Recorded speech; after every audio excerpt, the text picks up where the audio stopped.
Is his lineup card brought to you by Capital One. Let's not forget to highlight the very terrific Maya McDonald, who blasted 24 home runs this season. I mean, the power that she's been able to produce, you have that all throughout the lineup.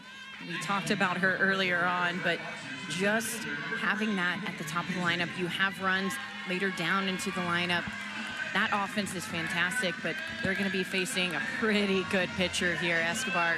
She's only giving up 1 run in the last 3 games. She's been absolutely on fire. And so, Nicole, we are underway. First game of the day, first of 2, our Friday regional action. These numbers are eye-popping. 20-game winner Escobar is. Conference USA Pitcher of the Year, as well as tournament MVP. Liberty had to come back from the loser's side of the bracket to ultimately win the conference championship. Faces Peyton Pusey here to lead off on the left side. She's out ahead of her, 1-2 now. That's the thing about postseason. I feel like postseason really starts whenever you get to the conference championships. You don't know who's going to be on. You don't know what pitch is going to be working, what hitter's going to come through. But whenever it does happen, you just have to fight because end of the season is in sight. And that's what we've seen with Escobar. She has gone to a whole other level. Dot Richardson has just been shouting nothing but her praises. And she gets Pusey that time. Her first punch out of the day gets this one started. I mean, that one was done in style. She is not afraid to go rise ball multiple levels, has a curveball to offset, and her speed, she's able to toss it in, be deceptive, but the rise ball is her go-to. Yeah, this senior from Spring Hill, Tennessee has turned in by far her best season. Was in the circle there for all 3 wins in the conference championship. This is a very prolific lineup that she will face. Beats McDonald that time. And so the count evens, a ball and a strike.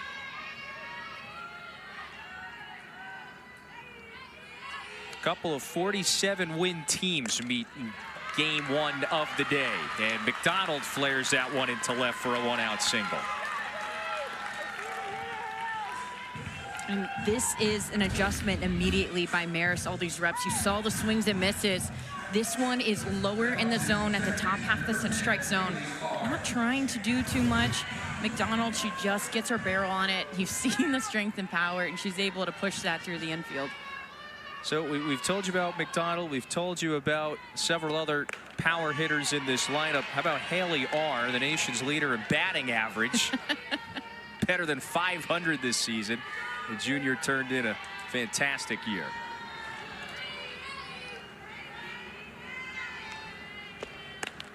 It's on the outside edge for a strike. I mean, like we said, this lineup is lethal. You have 4+ hitters that have multiple double-digit home runs. There is no relief as a pitcher whenever you're facing this team. This one's out to left. Paige Dorr has it for the first out. So 2 gone for Escobar. And Marist ran away with the regular season title. Only lost 2 conference games. Meanwhile, for Liberty, they did the same thing. 23-3 in conference play. So both of these teams come into this tournament trying to win 3 games. That's the key. Double elimination format this regional round. You can take 1 loss, can't take a second. So this is Maddie Pleasance. This is Escobar's counterpart, who will be in the circle for Marist in the home half. Slow tap to the left side, high throw. McManus comes down, and so it's a scoreless top half of the first for Escobar and the Flames. Dot Richardson's team will hit for the first time next. In the leadoff spot this season for the Flames. Yeah, I mean, talk about getting something started. Roop is a heartbeat, but you got to have someone on base to be able to have some momentum, some energy getting going for that power that Roop provides. And Woodard is there, constant, steady, has some power numbers of her own. and she brings experience. And I think that is what Liberty as a whole, as a team, they really provide. Veteran group, and so it will face the ultimate two-way veteran, Maddie Pleasance. Pitcher of the Year in the conference this past season, Player of the Year a couple of seasons ago. She has been dynamite in her career. The veteran gets to work here in the postseason. One last ride for the Rhodesdale, Maryland native. 16-3 overall record, 2.20 ERA, all those strikeouts. Really good strikeout to walk rate. You saw that rise ball just not biting from Woodard, but that's a pitch that she's going to be able to rely on if she's going to have her effectiveness. It's that rise ball up out of the zone, getting a high swinging rate, and then the changeup. So she gets Woodard to foul that one off, so the count's a ball and 2 strikes. This feels like we could have a very special pitching matchup in this first game. We already saw Escobar get through the top half of the first very quickly there. You've got the pitchers of the year in each of their respective conferences going head-to-head today. Hey, you heard it here first in the bottom of the first. We're going to have a pitcher's duel here today. We'll see. I like it. I agree totally. It is what we have been anticipating. So Woodard lifts this one out to deep center. Pusey couldn't run it down. And so this is a leadoff double for Woodard to get things started for Liberty. What a great read on this pitch. It's just not off the plate enough. And Woodard, she's able to stay on that pitch. Dot talked about how her hitters are able to hit all fields, being able to stay on that outside pitch and really work the extension. They know what they're going to be seeing from Pleasance. They're going to be seeing up in the zone, kind of those chase pitches. So whenever you see something over the plate, you attack. That pitch was knocked down by Kunze, so Woodard stays put. So now Pleasance goes to work against Rachel Roop. And you are right on. This is a top 25 offense nationally in everything, across the board. That's drilled out to center. Pusey back near the track this time and ultimately makes the grab here. Woodard advances to third. So one out, and Liberty's very quickly got a runner here. 60 feet away from scoring. So what do you expect from Pleasance? Pleasance is smart. Not only is she a fantastic pitcher, we just saw her offensively. She's a great hitter. She knows how the mind of a hitter works. They're going after that outside pitch.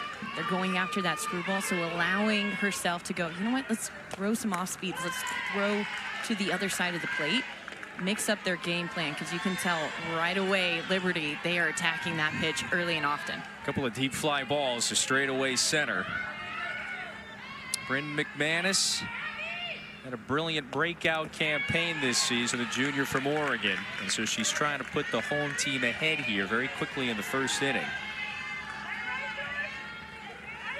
It is a veteran lineup for Liberty. And one that Richardson, you see her there coach at third, she describes as, oh yeah, my strongest team in my 12 years here. So look out, everybody else in this regional, because Liberty's been knocking on the door now for several years trying to break through to the supers. As fired up as, if you've never gotten a chance to ever meet Coach Dot, you should definitely take advantage. She is fiery, and her players respond to that. The team that she has put together, not just this year, but in years past, they respond to that. Every time you see Liberty at a regional, there has been chaos that has followed them every single time. They've fallen short a couple times. Looking to try to upset the #1 seed Texas A&M, but they have to get through Marist here first. So Pleasance walks McManus, runners at the corners, and Alyssa Henall, by the way,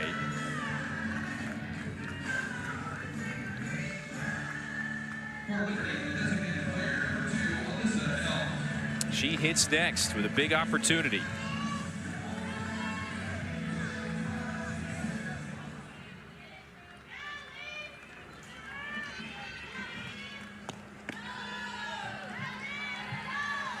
Henall, just the 8th start of the year for the lefty.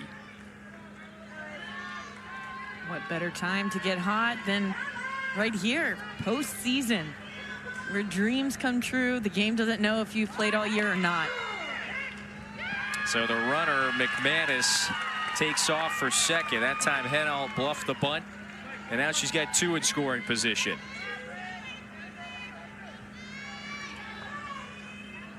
So a big opportunity here for Liberty to try to strike first.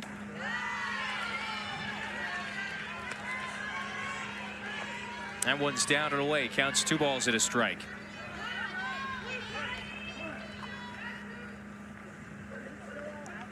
And so we're going to have time and a quick meeting in the circle. I like this call right now just because of the chaotic way that this started for Marist as far as defense. You had the hit, you had another hit back to center field, both of them hard, and you had a walk, and now you have a 2-1 count. You just want to settle your pitcher. Maddie Pleasant, she has the experience. She's a senior, but postseason is a big deal. It is this big moment. Sometimes the nerves get the best of you. Everybody needs that person to go, hey, let's settle down. Let's relax. Let's get back in the game. You do it best whenever you attack hitters. That's what was told to us time and time again about Maddie Pleasant. Remember where you thrive, and let's stay there.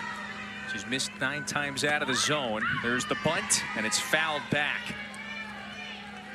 So Liberty had something on there with Woodard at third. And now Pleasant's got a couple of strikes here on the hitter. Here's a 2-2 with the infield in. One's foul off the end of the bat. And Liberty, they've put the pressure on time and time again. Not surprised that they did the squeeze attempt there early on. They want to get the run across the board. It's all about who can throw the first punch. Softball's such a game on momentum. And if you can grab it first, it pushes you through several innings. That's topped foul, so we'll do it again. Well, it also just speaks to the savvy move there. Again, the pitching coach for Marist, that's Kristen Erb. Came out a couple of pitches ago just to try to slow everything down.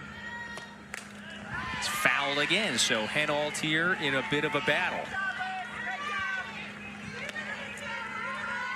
Again, so Henall, she's the designated player today. Only 37 at-bats on the season. This is the 8th pitch she's going to see here. Just a little low. I mean, this is a great battle to be able to calm yourself, reset. But knowing who you have after you with KK Madry, knowing and having confidence that the pressure's not all on me, I can focus on my at-bat. I can focus on 1 pitch at a time. So that hits the elbow. Henall takes first. Bases are loaded for the Flames in the first inning. I mean, this one, it gets away.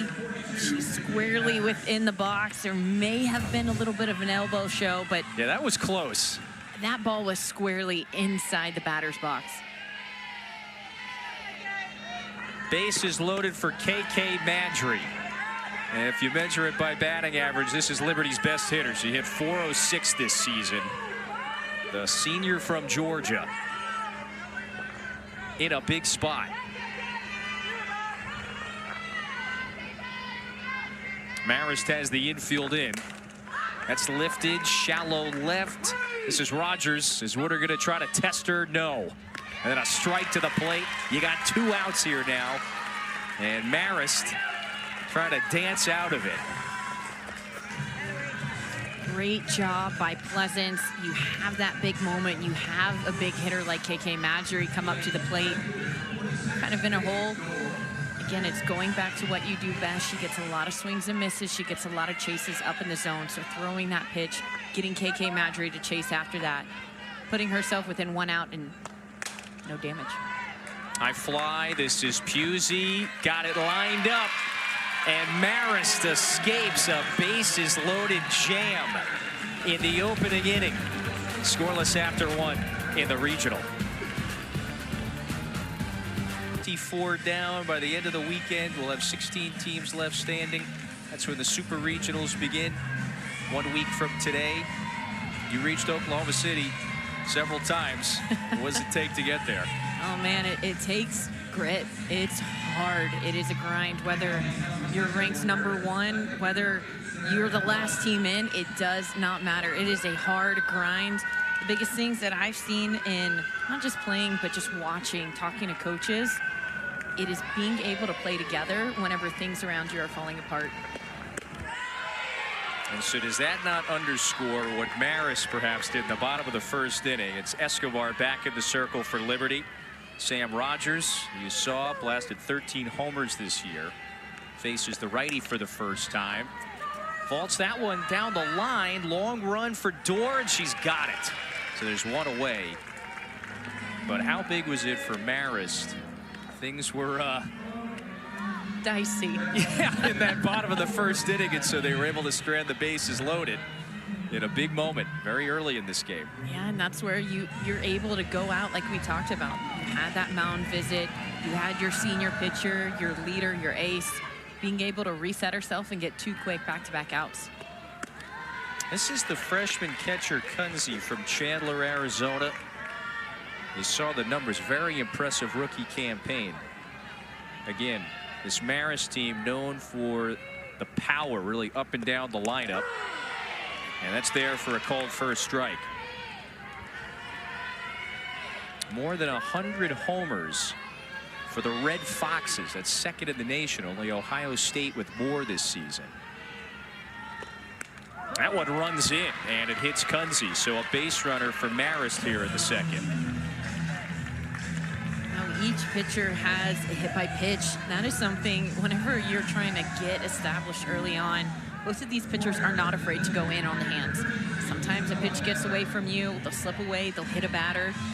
Being able to shake that off and go, all right, that was kind of the not so perfect solution that you wanted, but that's not going to stop me from throwing that same location, getting in on the hands that next pitch.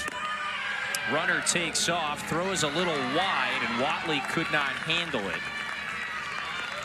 And so it's a stolen base for Kunze. This a great read. You could kind of tell that behind the plate, Savannah Jesse, she was expecting that to happen. She was expecting the speed, the steal, trying to get something going for Marist. Now Mannery this time looks like she did offer. Yes, she did. So Isabella Mannery is now behind in the count, 0-2. Facing the headliner, Escobar, 20-game winner. Misses upstairs on that one. She was phenomenal in the 3 wins last week in the Conference USA tournament. Remember, Liberty had to play its way back into the championship game. They lost their second game, wound up on the loser's side of the bracket. There's the second strikeout for Escobar.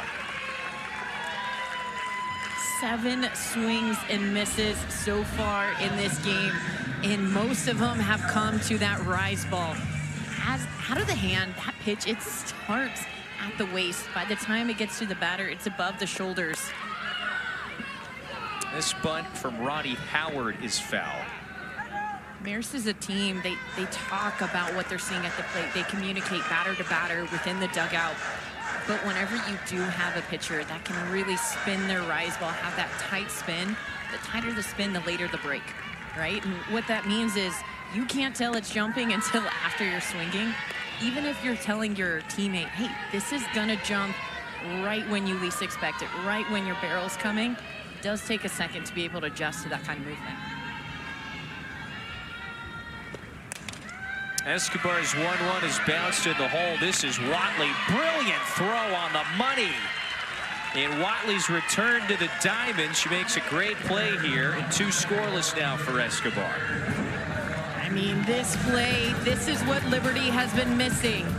Liberty trying to get some momentum back. Series returns to Oklahoma City, and the action, it begins Thursday, May 29th, noon Eastern on ESPN. So for more information on the World Series, go to NCAA.com, the official online home for all 90 NCAA championships. Marist, Liberty, Game 1, St. Francis, Texas A&M, #1 overall seed follows. First pitch scheduled for 3:30 Eastern. You just saw in the background there 12 College World Series appearances for A&M. They haven't been there in a little while. Last time was 8 years ago. So will the #1 overall seed break through? Their journey is just getting started. Maddie Pleasance back in the circle. Stranded the bases loaded in the first there, so we're still scoreless.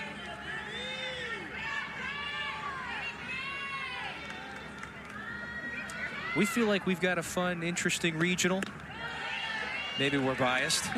I take it we normally are here in these situations, but there are some really good and very unique matchups all across the country this weekend in the regional round. This is Rachel Crane leads off for Liberty. Counts 3 balls and no strikes. That one misses low. And so Joe Asanio, he's waving off his catcher, by the way, Kunze. He wants a private word with his veteran.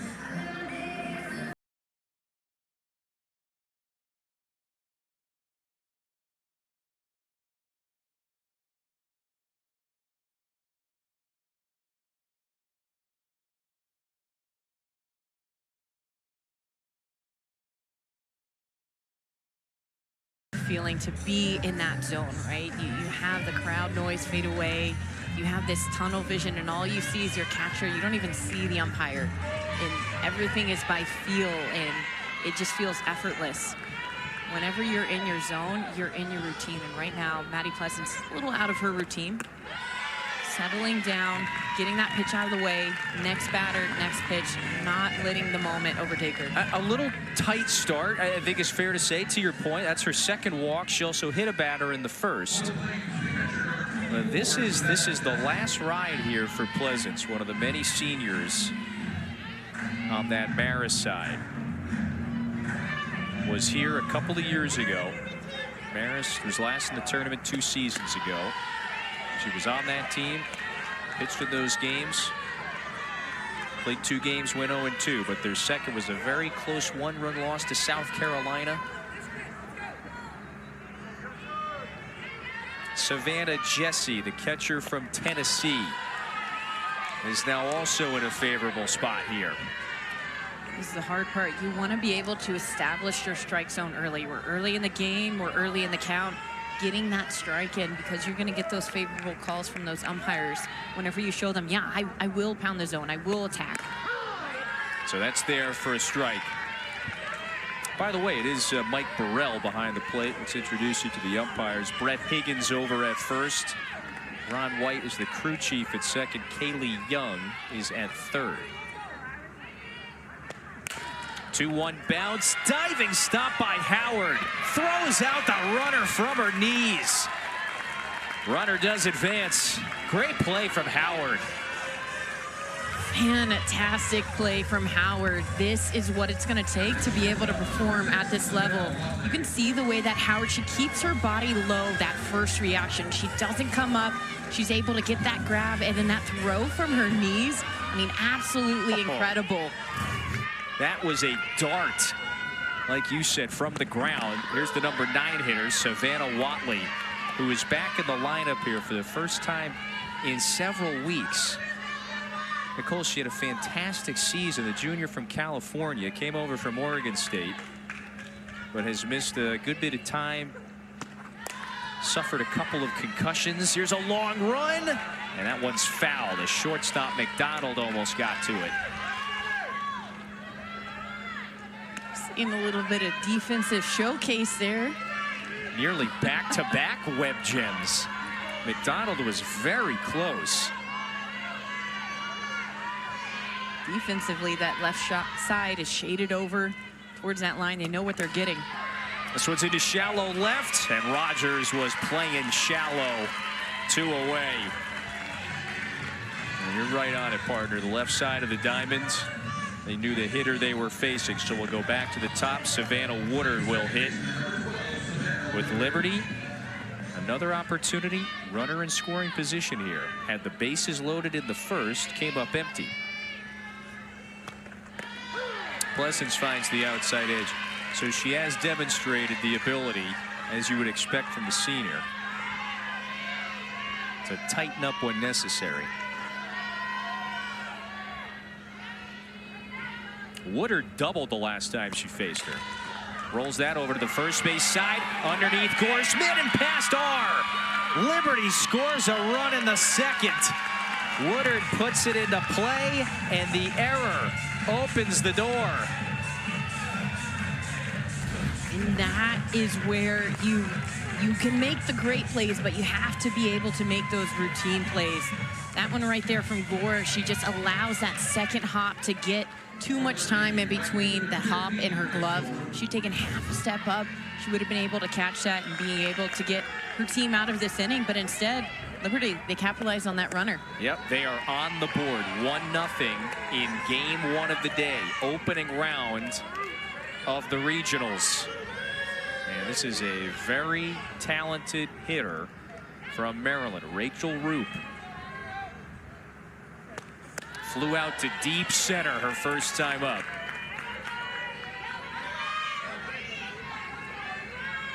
The player of the year in the conference with the gaudy offensive numbers. That's what you want to see from Woodard. Just, all right, that the error happened, but she was able to get herself over to second because she knew Roop was coming up, and that's going to be pretty close ball. They're trying to intentionally walk her, but that one almost came back over the plate. It was almost in the strike zone. And so the catcher here, Kunze, is, yeah, she's standing up here, so that's the intentional walk. Or the quasi-intentional walk, if you want to call it that. So that's 3 walks now. Roop is aboard. You've got the force at every base but home. Bryn McManus coming up.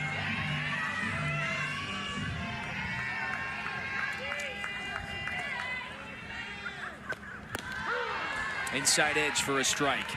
I don't hate that intentional walk. You have a very dangerous hitter. You had that extra base to give you. Already had a runner at second. Provides a force out at 2 bases now, 3 bases.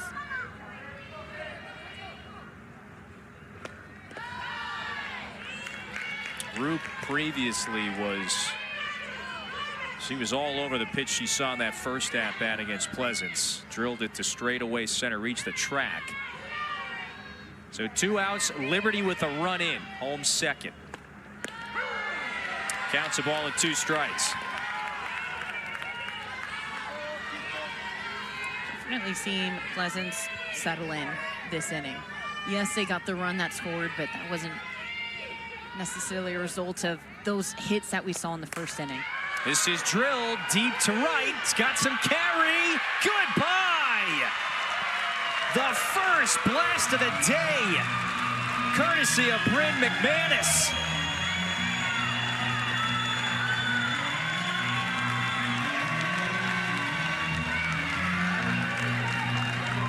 Bryn McManus, she looked like she was taking care of business as she was coming in to greet her teammates. This one elevated over the middle of the plate. And I mean, you could see her barrel angle just flat all the way through. She's able to make full contact with that ball and drive it out to right center. I had just been talking about how Maddie Pleasance had looked so different from that first half of the inning. When you leave a ball over the plate with a top 25 caliber team like Liberty, you're going to get those kinds of results. Alyssa Henault now with the bases empty. And so that error proves to be a dubious one here in the second. All 4 of these runs, by the way, they're unearned. Anything now the rest of the inning off of Pleasance will be unearned. Howard can't get to it, so the count evens. And so it looked there for a couple of moments after Pleasance walked the leadoff hitter. Looked like she was about to go 1-2-3 after that point. The error allows the first run to score, and a 3-run blast. Opposite field bomb there for McManus. 4-0. That's also foul and out of play.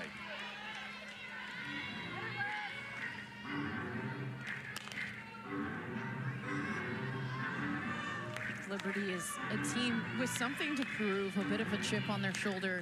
They know what work that they put in the offseason. They know what they put in during the season. This one's got some carry to it out to deep right as well. Cusick able to make the catch. McManus goes yard. First statement of this one, and it's 4-0 Liberty. I mean, McManus showing her guns and Liberty flexing up 4-0. 4 teams per site. You can see the SEC with nine of the top 16 national seeds. 4 teams per regional, pardon me. Double elimination format, so you can take 1 loss. You lose a second time of the weekend, you're gone. First team to win 3 games.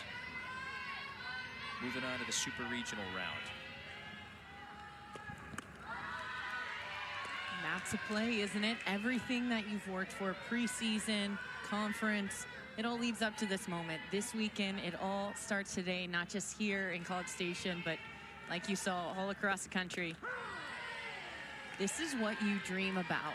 Every single team that we talked about, from these 2 that we see to the 2 waiting to play later today, it is all about, this is what the dream is.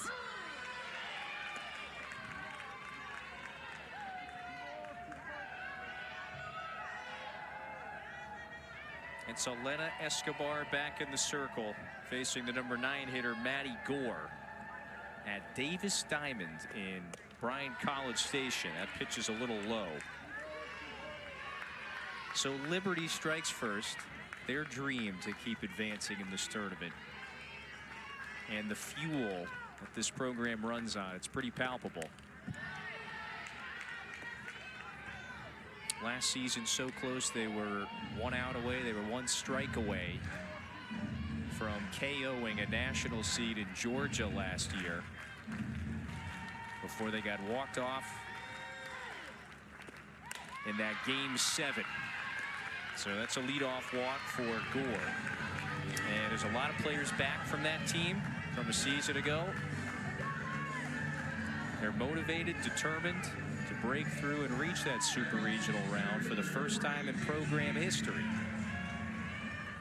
They've been so close on so many occasions. Peyton Pusey now, leadoff hitter, struck out against Escobar last time up. I mean, that is what it takes to be able to be so locked in, to be so in sync with one another. Liberty, they talked about, you have your one person whenever you're kind of all set, whenever you're falling behind, whenever it's, hey, I want to know right here in this moment what you want to throw to this hitter. Tell me the pitch. Let's get it going. Let's get rolling. Let's get back into the dugout and get some more runs on the board. You're on a high right now, up 4-0. Some big swings, taking advantage of errors. And Escobar, she has been just lights out with starting off on the right tone. Quick meeting, by the way, in the circle before she throws the first pitch to Pusey. That one missed high and away. Escobar, sensational season. There's a bunt. That time Crane charged very quickly and it rolls foul. It's a good read by Crane. Just a little thing, but it'll be a big thing. You could see, like you said, she was on that ball right away, read it great, but she allowed herself, don't touch it, until it goes foul.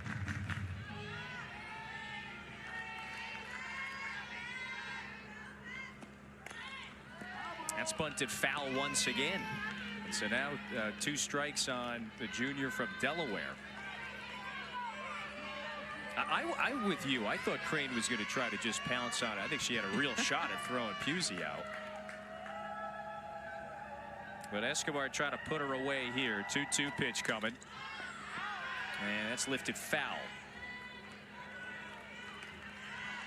Heads up there. Any foul ball headed that way as a fan, you got to keep your head on a swivel.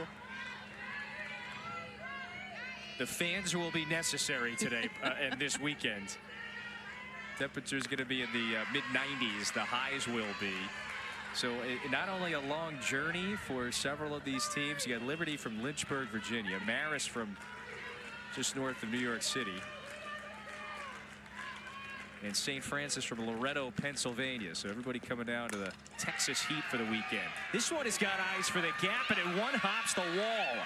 So Pusey's got extra bases. Marist in business. Couple of runners in scoring position in the top half of the third. That's what the battle is about. You foul off pitches, and you're able to make that adjustment on that rise ball that has been so deadly, taking that to the fence. But one thing that I noticed here, as fantastic as that was, don't celebrate too soon. There was a moment you saw Watley, she dove for that ball, missed the cut. The ball rolled into the infield. That's a run right there. And whenever you're down 4-0, just anything to continue that momentum. You want to get that first run across for Marist. But all that being said, they're one of the best hitting teams in the country. Yep. For a reason. They make adjustments. They have great eyes, and the power that they're able to supply, you want to continue that way, rolling. So that the double there prompts the circle visit from Casey Fagan. She's the pitching coach. Yeah, Joe Asanio's team, those numbers are no joke. They're no fluke. They watch a lot of film. Very talented hitting team. Top 10 in the nation in all of those categories. I mean, come on. Come on. And it is all, he credits it all to reps. We do reps, we see live. We do reps, we see live. And I think sometimes hitting can become this complicated thing. It's really not. So they got something going here. This is Maya McDonald. And this is a very dangerous hitter to have at the plate in this situation. The now two-time Player of the Year in the MAAC. Swings and drills it. This one is a deep one. Gone! Three-run blast. McDonald. It's a 25-homer season for the senior. This team is right back in it. That is what we just talked about. Marist, they have that power. And I mean, this one was absolutely crushing right away. That hand went right up. All of it. The ability to keep your body in that moment all the way through, getting that extension and getting those runs back. You're right back in this game. It is a 4-3 run game. And oh yeah, there's no outs and you're in the heart of your lineup. Walk, double, and homer in the third inning against Escobar. Haley R now takes that one on the outside edge for a strike. And we throw around no doubter. That was a no doubter. That you knew right away. She knew right away. R gets jammed. McManus in foul ground has enough space, so that is the first out for Liberty. But it's a one-run game after the three-run blast from McDonald.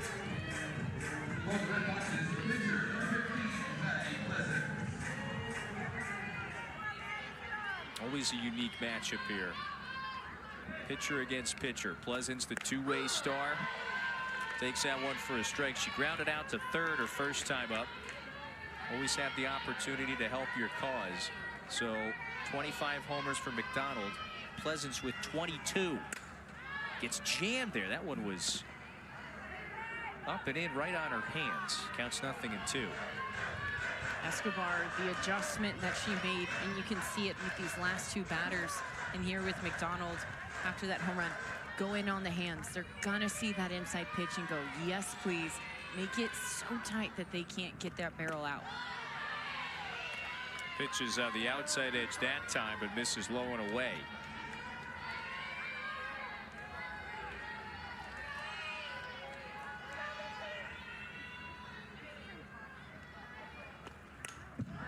That's fouled back. So we'll do the 1-2 again. Even then, starting off an at-bat against a hitter like Pleasance, tight in, and then you go away with two pitches, she's still in the back of her mind, and in the back of her mind is thinking of that inside pitch. And so right there, she comes up and in once more. Pleasance turns on it, strikes it foul. So that's a couple of pitches she has fouled off here in this at-bat. So a good battle now between the two pitchers. Here we go. Foul tipped once again.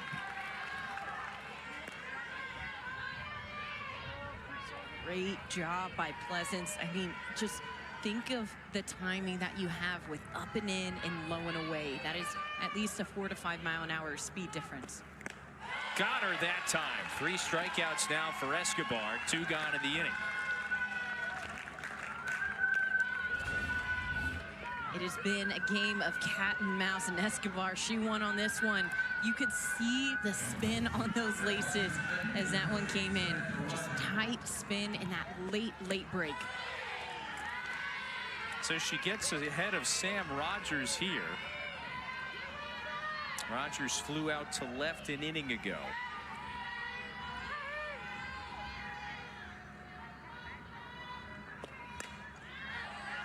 Counts quickly, 0-2. So Escobar is trying to put an end to this third very quickly after allowing the 3-run blast to McDonald.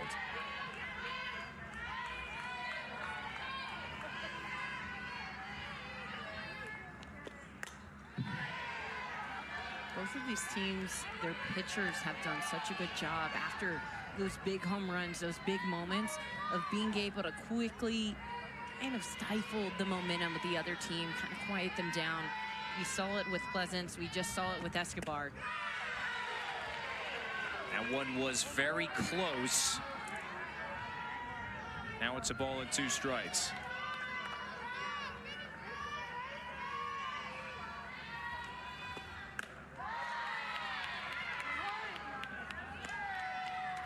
And check down to first base. Rogers definitely did not go that time. So the count evens.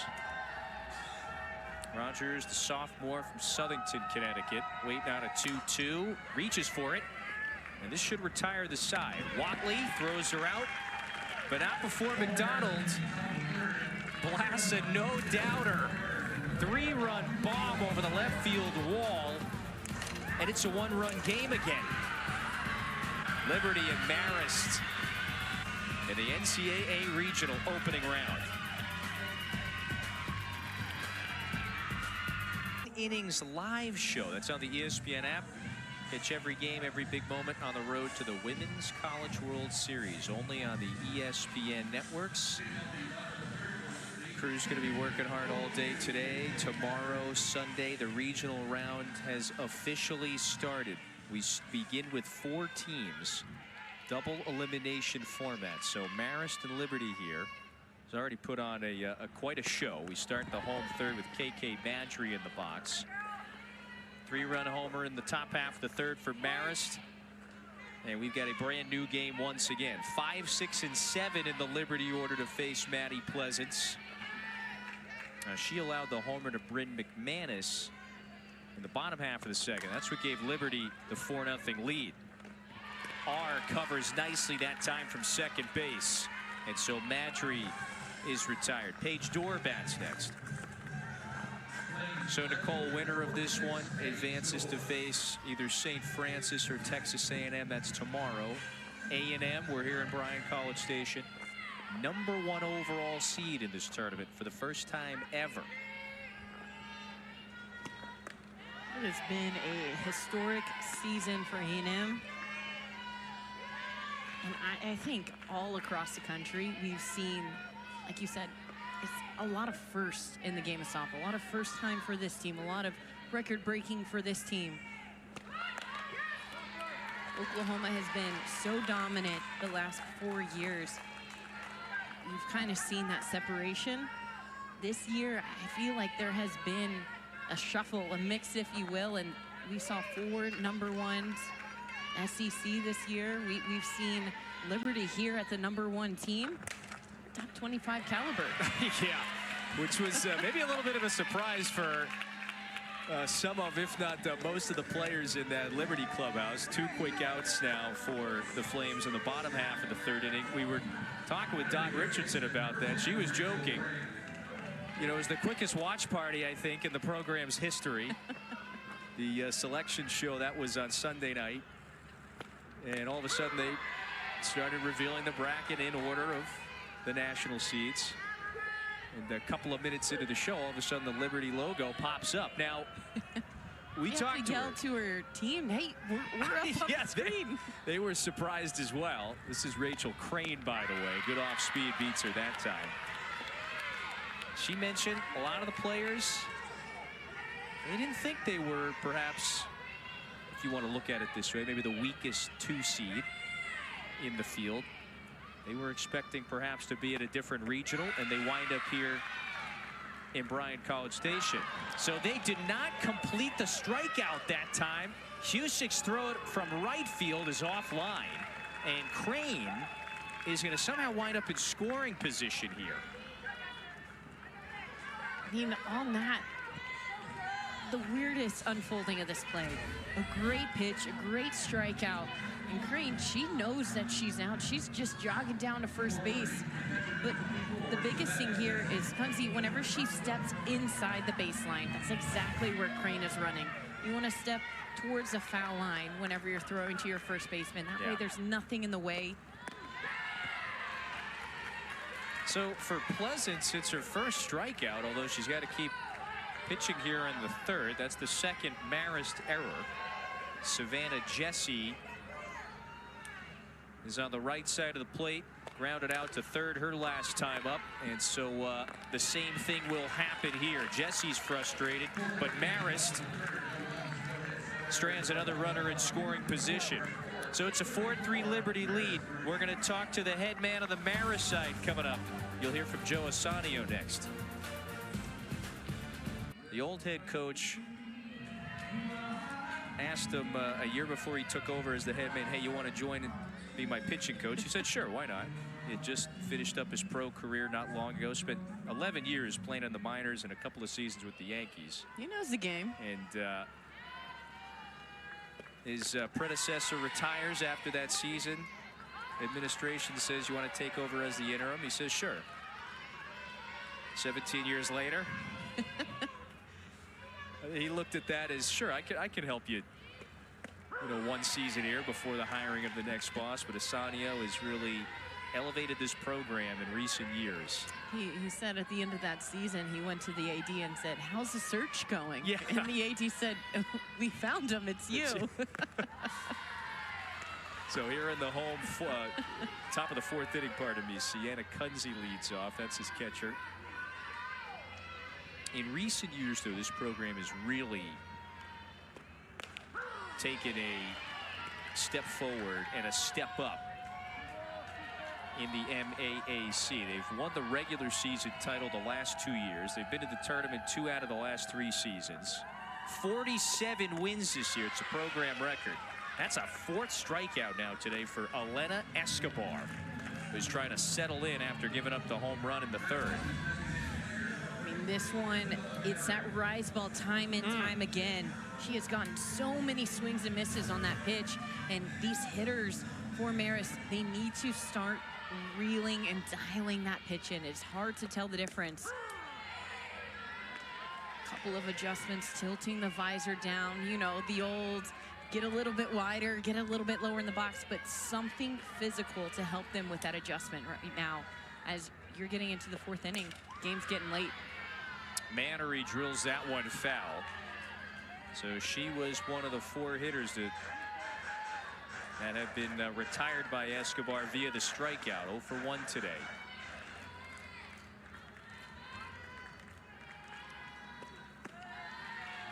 Liberty does not win that tournament if not for Escobar. She was gigantic. Three wins through more than 300 pitches in her 3 games. And she's got another punch out here. 2 gone in the 4th. I mean, she has really started to get on a groove this inning. Efficient, pounding the zone. She's able to locate that rise ball on both sides of the plate, and she's able to throw it at 2 different levels. You have the low rise ball, which is the one that we just saw for that strikeout. And then the one that's up in the zone. It ends at the shoulders, starts at the waist. That's the one that we've seen most of the time today, but I have a feeling she's going to start to incorporate both zones as we get later into this game. 0-1 to Ronnie Howard is just off the outside edge. And not to forget that curveball that she just threw. Just something a little bit different to change the hitter's view, to change their eyes, to make them feel like, I don't know, is that the pitch I have to swing at? Well, she is now in a favorable position once again.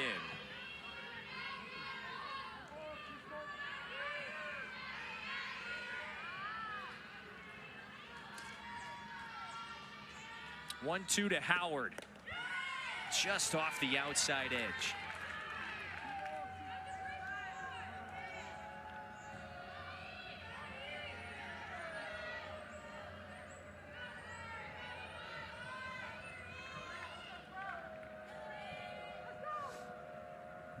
Here we go with the 2-2. And she strikes out the side. It's now 6 punch-outs for Escobar. She's fired up. Her team's got a 1-run lead. And we'll talk to Dot Richardson next. Iconic. She's a legend.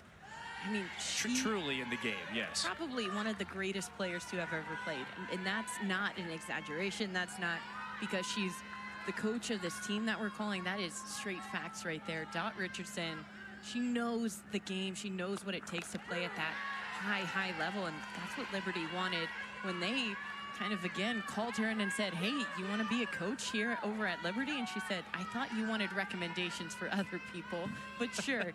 it's where I'm supposed to be. And the way that she's been able to rise this Liberty team over the years, we talked about last year, just 1 out away.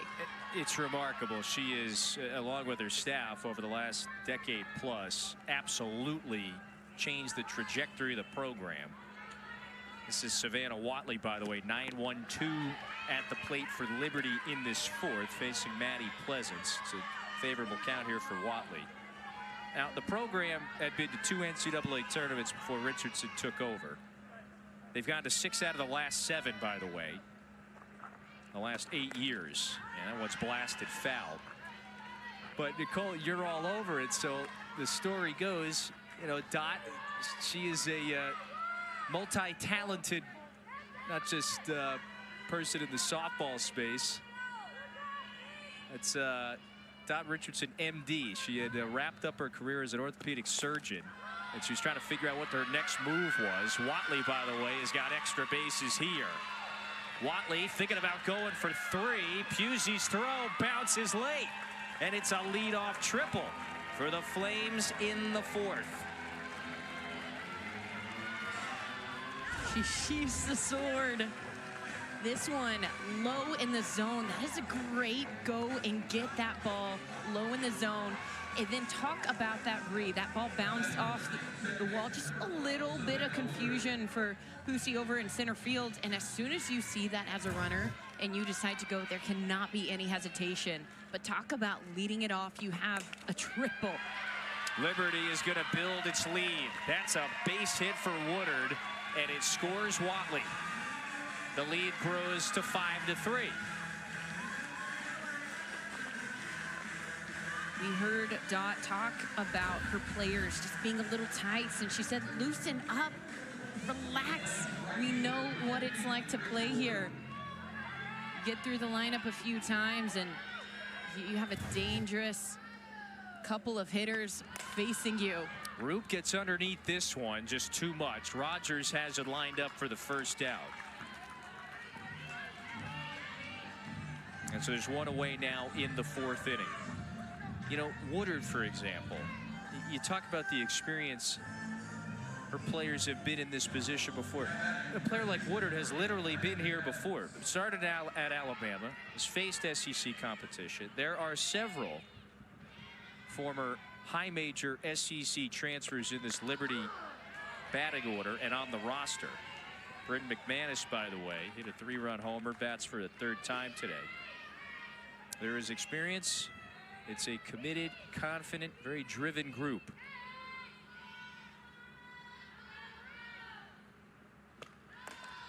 That's tapped foul. So Liberty, it operates like a power conference program. They're without a doubt, they've been the most dangerous mid-major in America for years now. I mean, McManus herself, we got the chance to talk to her yesterday, and she said we believe we're top 25, our standard is top 25. That was a great job just fouling off and spoiling that off speed there from Pleasance. Haven't seen her throw that one too often, but just an excellent, just make those hitters second guess themselves. Can you disrupt their timing? Pleasance just try to tighten up here. One run is in. Misfires low, so it's a ball and 2 strikes. Retired a very aggressive hitter in Roop, and is trying to get through the middle of the order now.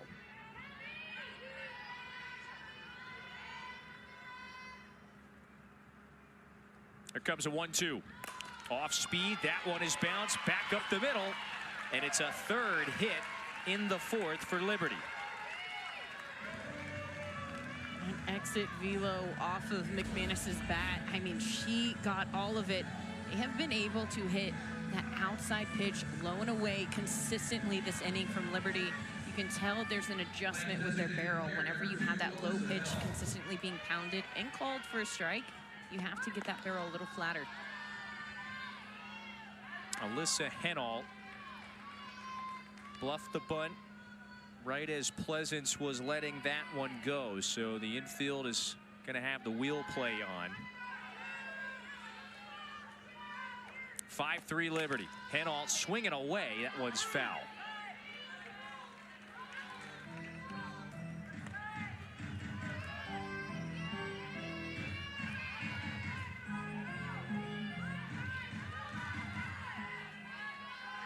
So momentum can swing really in either direction in the bottom of the 4th. That's outside. Always like to break up the games as first 2 innings. Those are kind of the introduction, the hello. We're sparring a little bit, see what the other team has. Innings 3, 4, and 5. Those are the innings where you just have to grind. It may look pretty, it may look ugly, it may be boring. It doesn't matter. Those are the hard work innings where you stay locked in, you stay focused. The teams that's been able to really put in that work, you see those results. We're seeing that from Liberty here in this 4th. Trying to build upon its lead. 3-1 is slashed into left. That's a base hit. Richardson, she's given Woodard the green light, and then she stops at 3rd. Wide throw at the plate. Nevertheless, the bases are loaded after Henault's base hit. It has been pass the bat, pass the bat, pass the bat. Liberty just doing what they need to do. Everybody knows what their role is, and that was something that they talked about. Is there's no pressure because I'm playing free, I'm playing relaxed, I'm playing in the moment. I'm not thinking I have to do this. I'm thinking I get to do this. Joe Asanio, by the way, is making a change. He is making a move here in the 4th. Pleasance has been lifted. Bases loaded. Sidlowski is coming on out of the pen. Want to see, but it's just game 1. You're going to have another chance either way, and this game is within striking distance. It's only 5-3, and we've seen Marist what they can do offensively, but right now they need to get back into the dugout. 1 out, bases loaded. Liberty has just been chipping away 1 hit at a time. There are the numbers for Sidlowski. The sophomore is logged more than 60 innings this season. Enters in a huge postseason spot. KK Matry takes that fastball high and away. Mannery, by the way, moves out to left field. Rogers, who was in left, replaces Husick, who is in right. Those are the defensive changes here with Pleasance coming out. Matry rips it. Great backhand stab. Throw to the plate. It's in time. And so Marist, they get the lead runner at the plate. It's still a 2-run game. That's the 2nd out in the 4th. So Gore with a nice play. Great play by Gore, and coach talked about, I hope my defense resets themselves. Gore kind of had a miscue. What a bounce back right there. That is a huge play, a hard, well-struck ball, and to be able to get it. And then also, you have to shout out your catcher for hanging on to that as a runner sliding in. That's not an easy play to make. It's a rookie catcher, by the way, Kunze. We told you about how strong of a rookie season it's been. Paige Dorr now. 2 out, bases still loaded. So it's McManus over at third, Henault at second, and Madry at first. Sidlowski, she works down in the zone. You're going to see a lot of drop balls from her, change-ups, that tunnel off of that drop ball and a fastball. So this is perfect right here for this defense. Get a ground ball, get out of this inning. Swing, there's a drive. Deep out to right, and it's down. Extra bases for Dorr. 2 runs are in. Relay to the plate. That is late. Madry scores. Bases clearing double for Paige Dorr. One of their clutch hitters blows this one open in the 4th. Paige Dorr said, ground ball, not today. I'm going to take this pitch and get underneath it. You could see the elevation, the way that she was able on a pitch on the inside half to really get her barrel underneath that. Just smoked it out to right. Rachel Crane now in the box, 3rd plate appearance. She walked, remember, reached on that drop third strike as well. 8-3 Liberty in the 4th. Dorr still in scoring position now, so Crane has a chance to bring in another run. You know, Dorr had a bunch of clutch hits in that Conference USA tournament, and she delivers again today. And now it's a 3-0 count to Crane. There's some players, whenever postseason, whenever the game's on the line, you're a good player no matter what. But in those moments, in those seasons, something inside you just flips a switch. You come alive. It is what you dream about. Those kids that go 3-2 count, 2 outs, bases loaded, bottom of the 7, and they're swinging, and they're 4 years old dreaming about that moment. Those are the players that you see in those moments. Dorr comes through big time for Liberty on that one.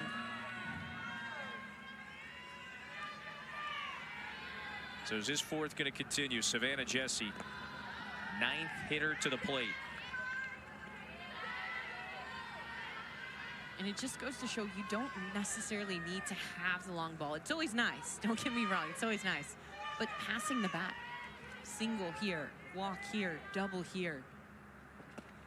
Liberty has struck out 1 time. Only 1 strikeout for Marist pitchers. That's it.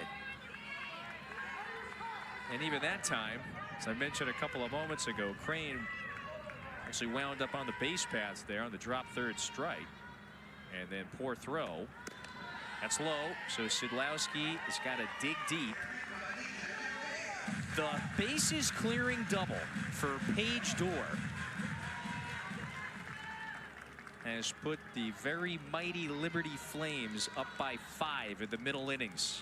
Opening round game at the Bryan College Station Regional. Nicole, you know the importance winning this first game, especially this weekend, and particularly for the non-national seed.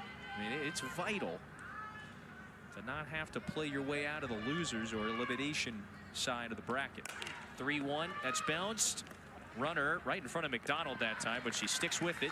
Inning is over. But Liberty bats around. They score 4 runs, and the biggest blast from Paige Dorr. This one here, the bases clearing double. Liberty's up 8-3 in the regional.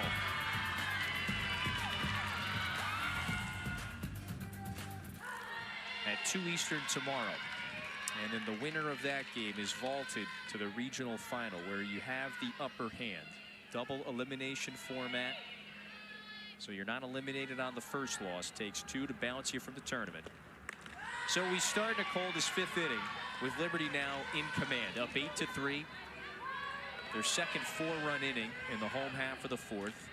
Thanks in large part to Paige Dorr's 3-run double. It's 9-1-2 due up for Marist now. So it needs to respond, but Elena Escobar has been locked in, by the way. 3 pitches to retire Maddie Gore. That's 4 straight strikeouts. Efficient, efficient, efficient. 11, 12 now swings and misses on that pitch. That rise ball has just been deadly all throughout the game. She's been able to tunnel it in different locations, starting it at different heights. But the biggest thing I think she has done so well this game is reading her hitters. You know that Marist, they have a lot of power. Their free swingers are hard swingers. Can I get them to swing out of themselves? Well, Pusey, how about this, by the way? She took that mighty cut a couple of moments ago on the first pitch and then bunts it right back towards the circle for a 1-out single. So that time advantage Marist for making the tactical change there. Maya McDonald coming up next. Just something to get on base, something to get some momentum headed your way. McDonald, great start to the day. 2 for 2, 3-run home run a couple of innings ago. This is flared, shallow center, and Madry runs it down. So 2 quick outs, and you can just feel it, partner. You mentioned it, Elena. Much more efficient. She's now retired. 8 out of the last 9 hitters she's faced.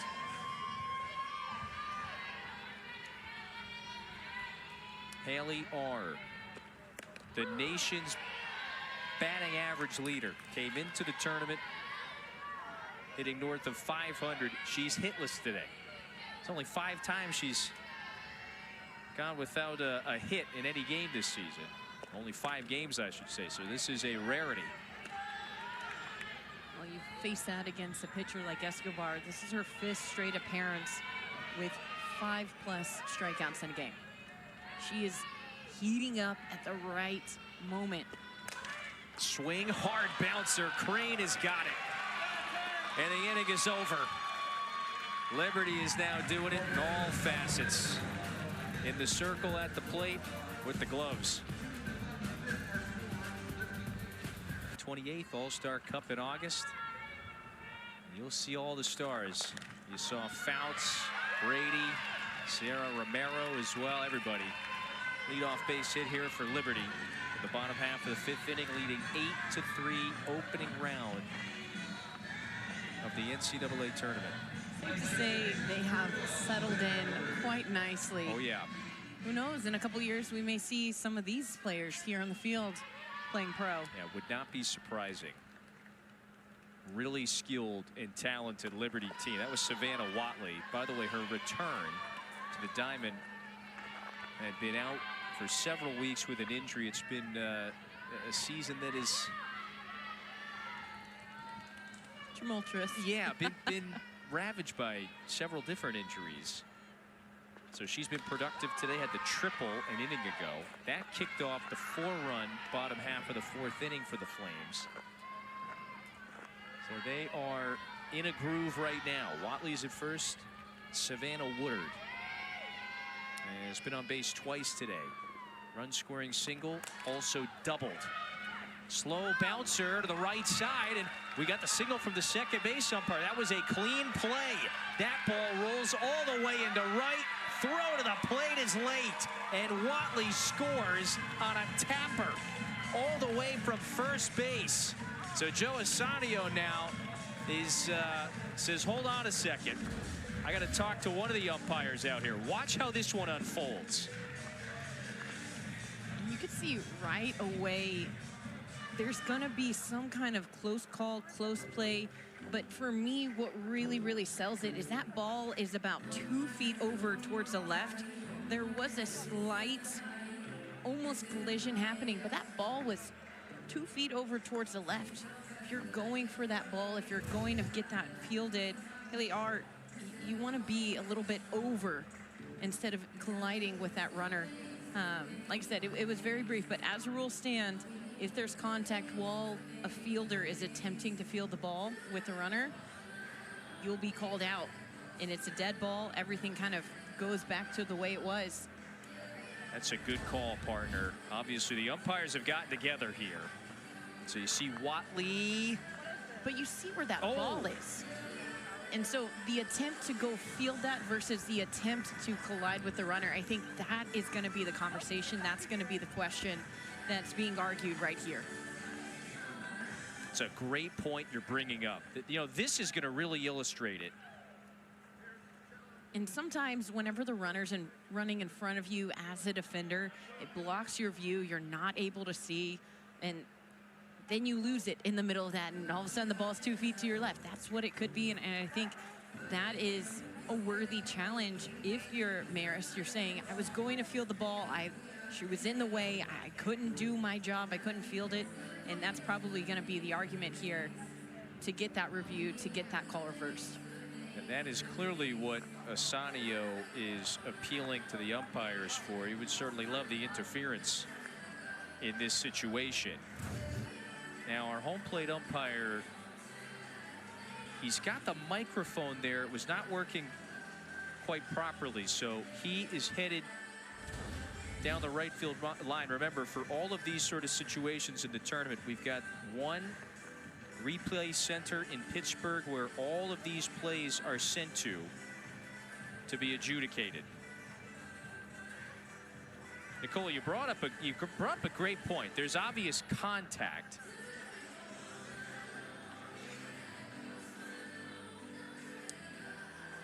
And this is where you see the best angle of the collision, where the ball location was, kind of how that play unfolded.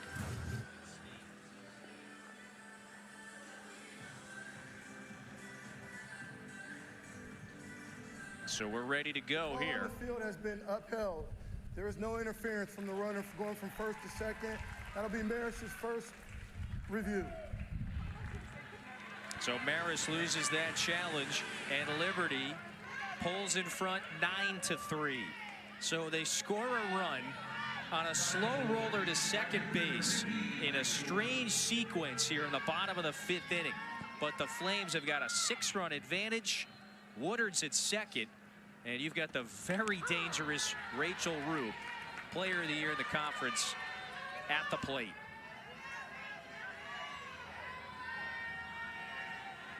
Roop, she hasn't been able to do too much so far this game. She's had one walk, but had a hard hit back in the first. Lined out, had a fly ball back in the 4th. Like you said, she has power, and at this point in the game, you're familiar with your pitches. You've settled into the rhythm. You've settled down into the pace of the game. Roop knocked in 39 runs in league play, Conference USA record. So she has not just thrived all season, she has thrived particularly in these situations. 4-time all-conference first-team selection. Swings, bounces it through the left side. That's a base hit. Woodard gets to third. And so this 5th inning continues for Liberty. Up 6 runs. And they're trying to add more here.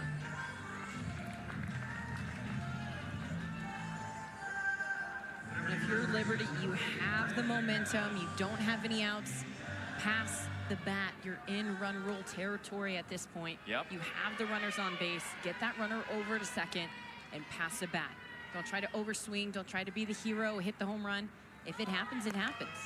I think McManus might have offered throw down to second. They got the runner between first and second, by the way, but the run from third scores. So they get the out. Base paths are going to be empty here, but it's 10-3 Liberty. So the old, first and third situation. You send the runner, see what happens. That time Kunze threw down. It's 10-3. And Marist, they completely were willing to surrender that run, get the out, just trying to get out of this inning. But now they're within 1 of getting run ruled here in this first game. Yeah, and that's the key right there, partner, because McManus represents the game-winning run. The run rule, if one team is ahead by 8 or more after 4 full innings, the game is over. 0-1 is in for a strike. So Sidlowski, in her first full inning of work, has allowed base hit, base hit, base hit. Of course, one of those was a slow roller to second in a play that was deemed to not include any interference. There's a 2-1 to McManus, who went yard back in the second. And it was a dazzling opposite field line drive blast over the right field wall. That started the Liberty scoring. And they've got the 7-run edge now in the 5th. McManus bounces it hard but pulls it foul. That's One thing she's consistently done is as soon as she makes contact, that ball flies off of her barrel. She does a great job just letting that ball get deep, allowing her wrist to stay back. And then last minute, she just flips a switch. She's able to whip that barrel through the zone so quickly. Really skilled hitter. Couple of hits, and she drew a walk earlier today. 3-2, that's bounced to third. Howard sticks with it, throws across the diamond. That's the second out. And again, to that point, that ball was absolutely shot over to Howard at third. But she did a great job just doing what she needed to do, getting that body in front, kind of adjusting that one up and going, hey, as long as I get the out, that's all that matters. We need to live to another inning. We need another chance. It's a game of extending the game. You're right on. And so Marist is certainly in position to do that. This is Alyssa Henall. It's not really a power hitter at the plate. Lefty starting just her 8th game. And today, 1 for 2, singled and scored an inning ago.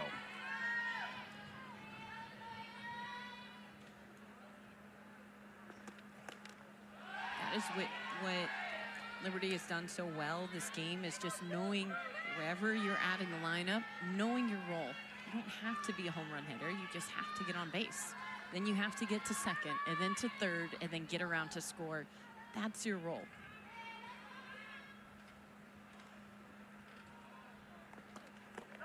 One is in the dirt. So, Nicole, I've got to underscore this for a second. You see the score. Liberty has scored 10 runs now against Marist.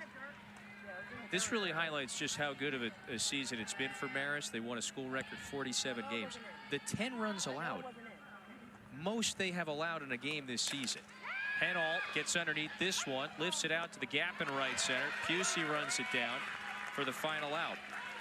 But Liberty stretches its lead. It's now a 7-run advantage after 5. The Flames are 6 outs away, maybe less, from advancing to the winners' game tomorrow.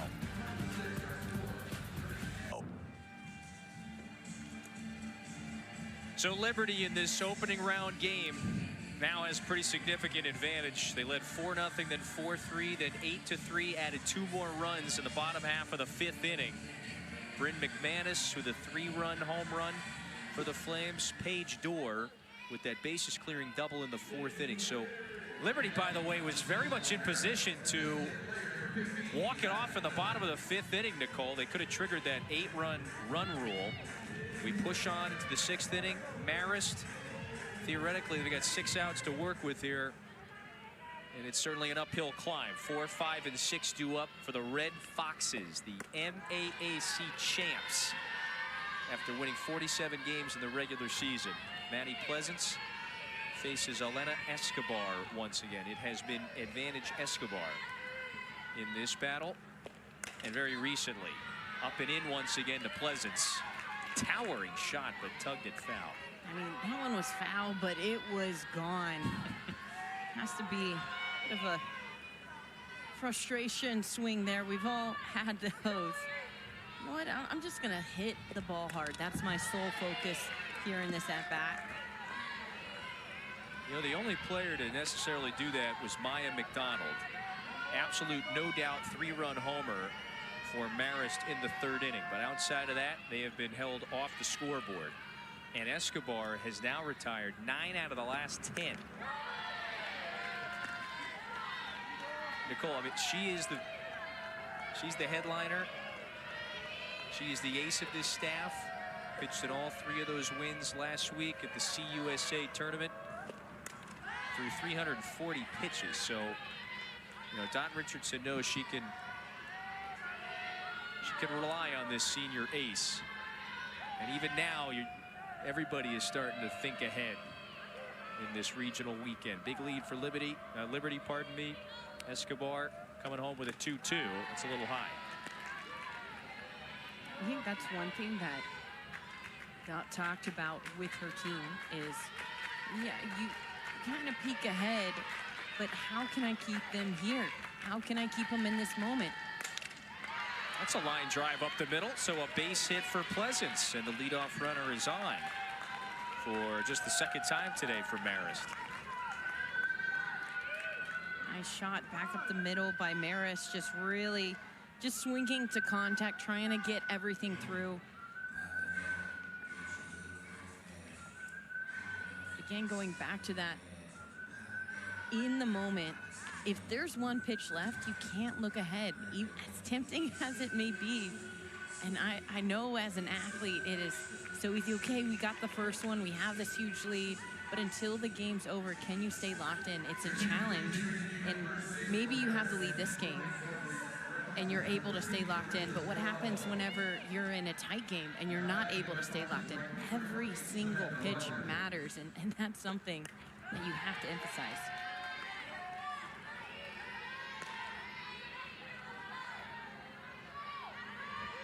Liberty 6 outs away from advancing to play the winner of Texas A&M or St. Francis tomorrow.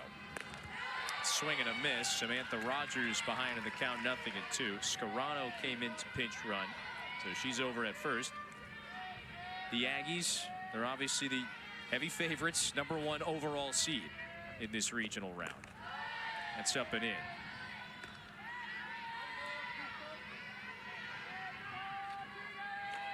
You think of a team like Liberty, again, top 25 caliber. They've beaten teams in the top 25. They've beaten teams who are hosting within the top 16. They are not afraid of a ranking #1, number 15, number whatever. In their head, there's a standard, and they want to play to that. They say, come on, right on. We want to go on this monster right on the head.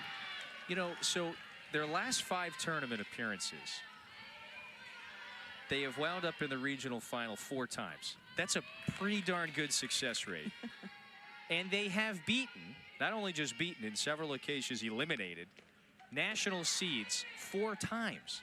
So just about every time they're in this regional round over the last couple of years, they're not just advancing to a regional final, they are more often than not, much more often than not, handing a national seed a loss. But they have never faced a national seed as high as #1. Asanio calls time here. He's having a word with Rogers.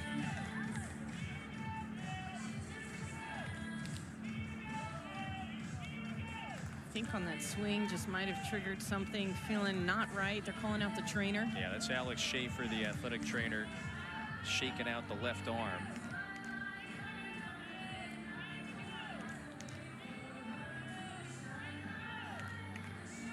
You notice she called time, so sometimes you're in the box, you take a swing, and you're like, ooh, that didn't feel right, or that kind of hurt, that was painful. I just need a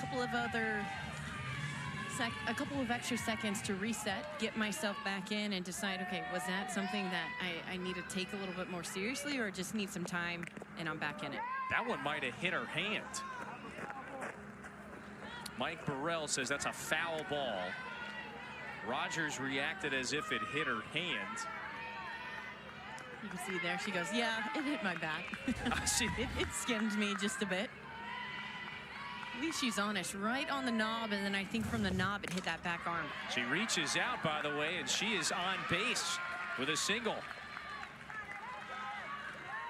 So Pleasance and Rogers with back-to-back base hits, and you've got a pair of runners on for Marist. This pitch is off the plate.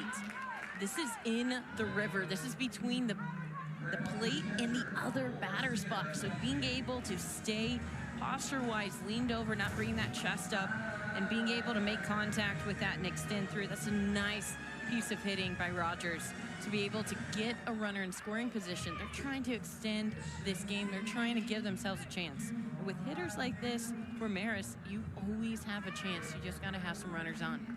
One of the best offenses in the nation. We showed you before, top 10 of the country in batting average, home runs.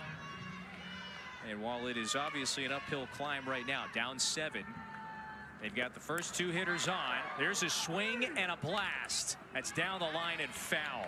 So just a few moments after Sienna Kunze had a conversation with her head coach down the third base line, she pulls one just foul. that certainly had home run length to it.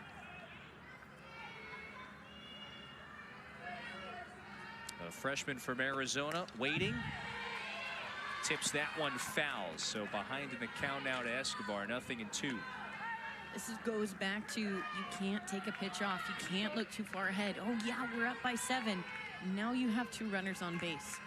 How can you lock in? How can you finish? 0-2 count right now. You want to finish. Swing and another foul back to the screen.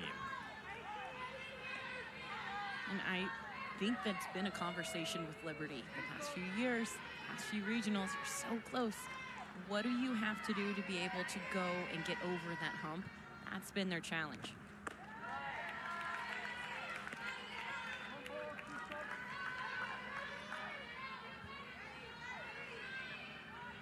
So consecutive base hits for the Red Foxes now after Escobar retired 9 out of the last 10 she faced. Well, let's see if Scarano is going to test the right arm of Madry. She does not. The runners stay put, 1 away. That one was just not deep enough. Not deep enough, especially with an arm that KK Madry has out in center field, but also the way that she was able to be camped underneath that ball. She wasn't running away. Her momentum wasn't taking her away from third base. She was able to get there in time to actually be able to create some momentum to take it towards third if need be. This is Isabella Mannery. She struck out twice today against Escobar and could not get a piece of that one. Mannery Jr. from Simi Valley, California. Pops it up, shallow center. Here comes Madry underneath the mitt. Asania sends the runner. No, she gets the slams on the brakes at the last moment there. Madry was able to recover and fire it into the plate. Bases are now loaded, though, after Mannery's flare. And you could tell she wasn't sure. Then there was a bit of miscommunication. But right here, you can see second baseman runs into the umpire. And there's a little bit of a collision. She's still down on the ground. She was running into that hard. You're not looking if you're Woodard. You're chasing, tracking down that ball. You're going pretty hard. And as you're going, you run full force into the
But if you're Marist, you're going, hey, there is almost a collision. My runner, she's wanting to go score, and she's having to avoid an umpire. Then there's another umpire.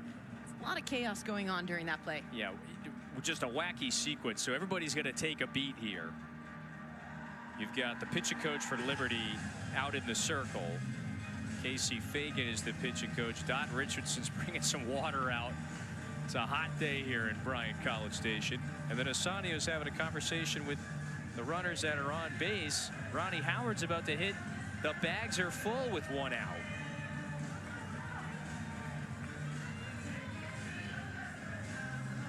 All you have to do is get some runners on base for this Marist team. They have the power. They can supply it. Escobar, this is going to be her 100th pitch. This next one here, she's been dominating. Just a few innings ago, she struck out the side in the 4th. You can see a team like Marist, they make adjustments quick. With 1 out in the 6th, Howard attacks the first pitch, comes up empty.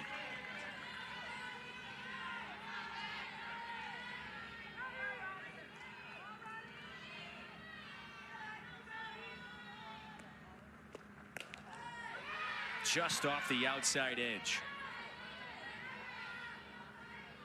Escobar, the pitcher of the year in Conference USA from Spring Hill, Tennessee. Swing, another flare, but this one's easy to handle for Byram, who came on as a defensive replacement an inning ago, and there are 2 outs. Is Marist going to break through?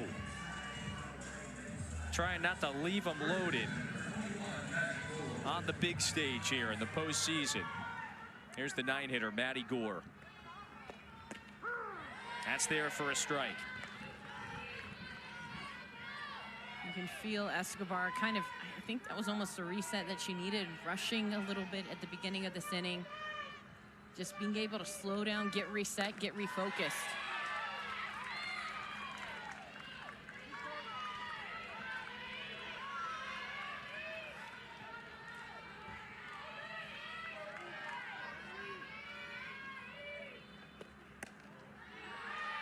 Now it's a ball and 2 strikes.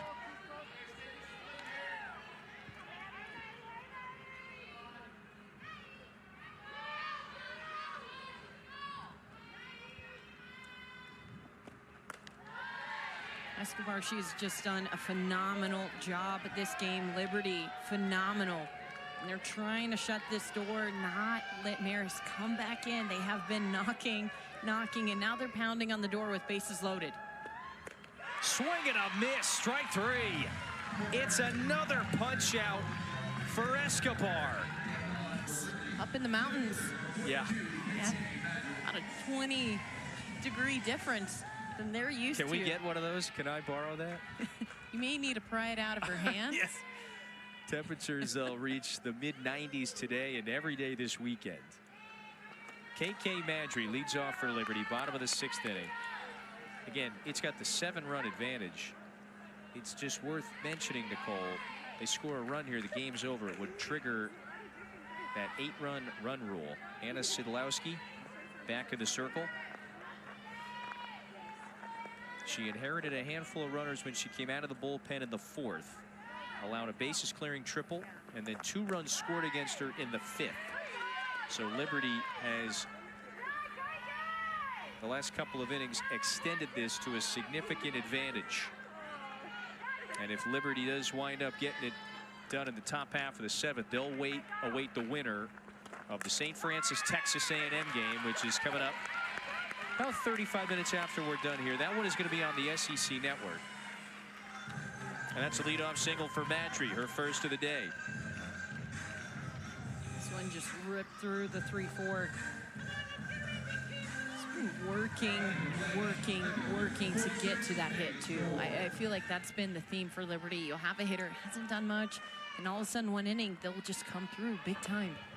Next inning it'll be somebody else. This is a complete lineup 1 through 9. Yep, and just about everybody now. 8 out of the 9 batters. Madry takes second. Have reached base safely. The only batter to not reach safely is Savannah Jesse. The school record. The record number of stolen bases for KK Madry, it only grows now. 49 steals. And Asadio, by the way, is pointing towards first base. Is he going to ask the umpires to see if she left early? He's going to want them to get together and discuss this one. And I think this one is worth it. I mean, that's the winning run right there on second base. You have to challenge it. You have one left. You have the speed of Madry. Marist is challenging that the runner from first base left early. That play will be under review. Yeah, good call. Pretty close there. We'll get a couple of other looks at this one. Gotta wait for the ball to be released. I don't think there's enough there to overrule that call, but whenever you see that kind of speed, whenever you know the situation you're in hand, and you have a review left, might as well use it. because you never know what somebody else in the review room is going to see. You never know what angle they might have that you might not. So we're blocked there by the first base coach. Nothing, at least from our vantage point, that would show definitively you could overturn it. We're very close from the looks of this other vantage point right here. Oh. And I think that one's the kicker, but she might have left a milliseconds. Yes. If she did go, it's certainly by a fraction. There's something here that's very close. And in hindsight, whenever you look at it, that ball ended up getting away. She could have run in there standing up. She could have left late and still been fine. But again, it's always worth that review, especially with the game on the line and one run only needed to end the game. It's a great point that you're bringing up. If you're Assanio, you have nothing to lose here. You're trying to give your team 3 more outs at the plate in the top half of the 7th. You've got the game-ending run in scoring position now if you don't challenge the play. And based on those looks, this is very close. Now, the key phrase that we always use is there anything definitive? Does our replay crew in Pittsburgh have something definitive when you slow down those angles to show that cleat was off the base while Sidlowski still had it in her right hand? It's really close. Really, really close. And it has to be enough that you can undisputably go, yes, I have enough to overcall this, the call that was made, but this is the best angle, and this is the one that they're probably going to be looking at, because you can see whenever the cleat leaves and whenever the ball leaves the pitcher's hand at the same time. And that right there is the angle. Ball is still in the pitcher's hand, and that foot is right off that back. As we were saying, by a fraction. But it would not be surprising, I suppose. But a fraction still counts. Yes. it wouldn't be surprising at this point if they do overturn it. This would be critical.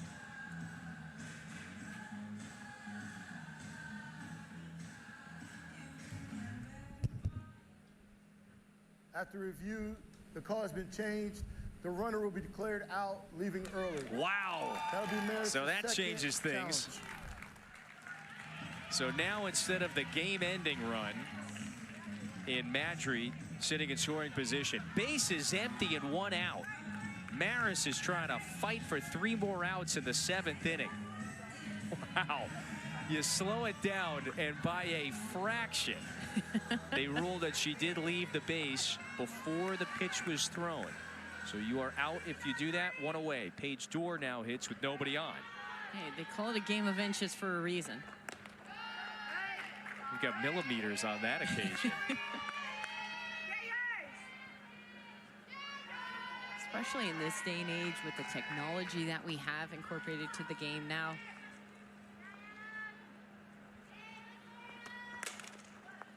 That's bounced hard over to R, so there's 2 outs quickly. And so you start to play this inning out. That would have moved the runner over to third. And you would have had the game-ending run sitting at third base with just 1 out. Instead, 2 gone and nobody on for Rachel Crane. Now, if you're Marist, the job's not over. So, of course, you want to get out of this inning unscathed. There's a fly ball deep out to right, and the inning is over. Here's the hard part. It's got to be rally time for Marist. If not, Liberty is moving on to face A&M or St. Francis tomorrow. Station, #1 overall seed, and they have been the havoc wreakers, as you have highlighted earlier. I will say this: regional round, yes. The teams that have a tough regional, the teams that get out of that tough regional and they have a tough supers, those are the ones that typically do really well in the Women's College World Series. Because everyone's good at the College World Series. There's no lit up, there's no get up. And if you're in that mindset and you're used to being tough and having to scrape and scratch and claw, you're in a good standing whenever you get there. So no matter where you are, no matter whether you're number 16 or number 1, You embrace that, you say, right on. And so Elena Escobar is 3 outs away from what would be her 15th complete game of the season. She is trying to shut the door here in the top half of the 7th and send Marist to the elimination game tomorrow. Peyton Pusey, Maya McDonald, Haley are 3 very talented hitters. 1, 2, 3 in the order. It's up to them here to get the rally started. There's a blast deep out to right. This one's got some carry, and goodbye. Solo homer for Pusey in the 7th. We said it was going to be an uphill climb, but there's no better start than that if you're Marist. What is that Miley Cyrus song? It's The Climb, and that is what Marist is embracing. This one down the middle, absolutely driven. Heads up if you're a fan out there. Just takes one swing. It just takes one hit. It just takes one pitch. So it's a 2-homer day for Marist. We told you coming into this one, they're 2nd in the nation in homers. And Peyton Pusey now joins the double-digit homer club. 5 different Red Foxes with 10 or more homers. It's always a benchmark, and it's not a very exclusive club this year. The 0-1 is drilled. This one could go. Gone! Back-to-back homers for Marist.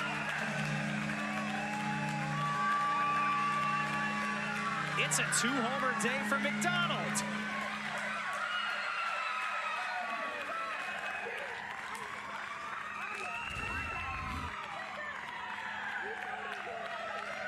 This low in the zone, just having the right barrel angle, having those legs stay in that swing, not trying to get too far out, and almost in the exact same spot. Marist, they are in it. They are absolutely fighting, scratching, clawing. We just talked about it. Pusey and McDonald just knocked out the CUSA Pitcher of the Year. And they're going to Paige Bachman out of the bullpen. Don Richardson not messing around here with Marist.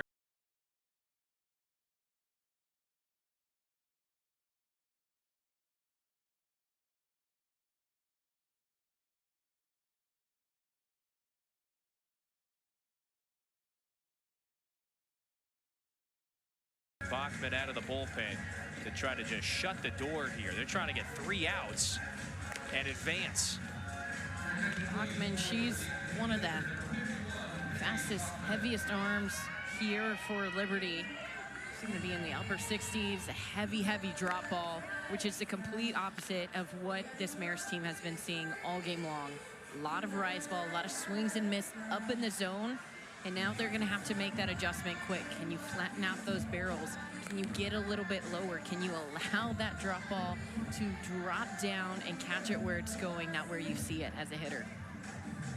What a start to this 7th inning. Here are the numbers for Bachman. More than 100 innings this season. Terrific ERA.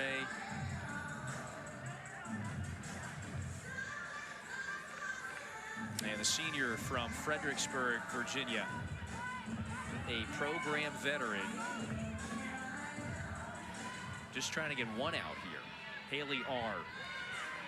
coming into the tournament, the nation's leader in batting average. She's 0 for 3 today. A rarity. That one, she's coming out of the gate swinging hot. New pitcher, first pitch, you can tell she's attacking. She's aggressive. Got sawed off a little bit on the hands, a little bit late. Tell you what, a pitcher that can spot a drop ball on the inside half.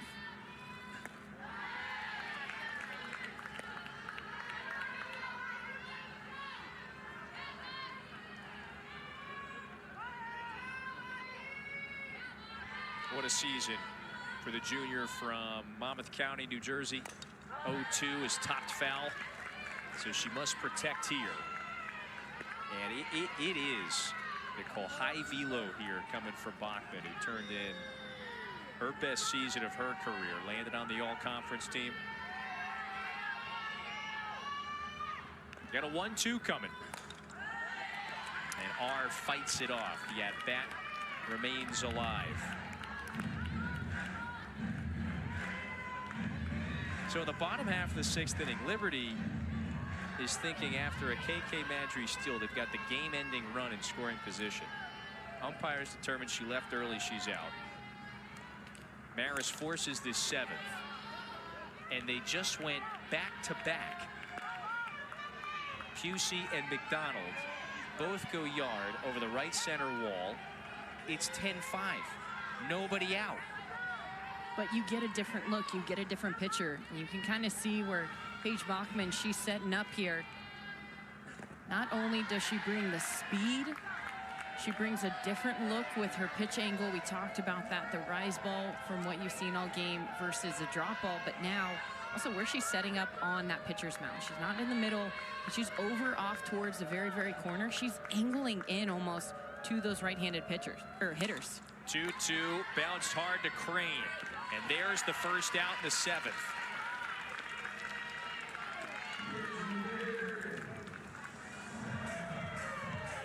So Liberty 2 outs away from advancing to tomorrow's game that would feature the winners. If you win that one, you're in the regional final, and you have the upper hand over the field. Maddie Pleasance, slow topper over to third. 2 away. And this is exactly why you saw Dot just go ahead and say, you know what, Escobar has done a fantastic job. She's pitched a great game. But we're here in the 7th inning, 2 back-to-back home runs. Yes, that's concerning. Let's give them a different look. I know Paige Bachman can handle this. She's our 2. Let her get her nerves out a little bit in this first game as well. It's up to Samantha Rogers, Nicole, to keep it going for Marist.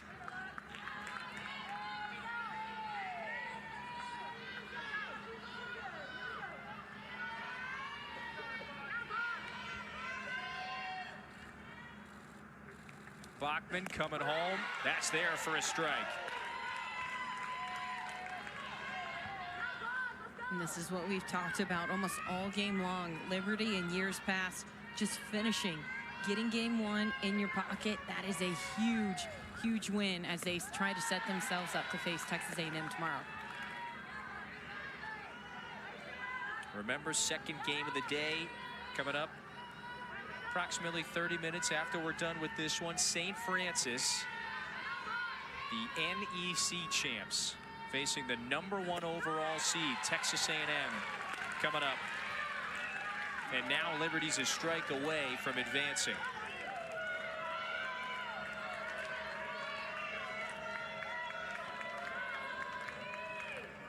Bachman coming home. That's a little low.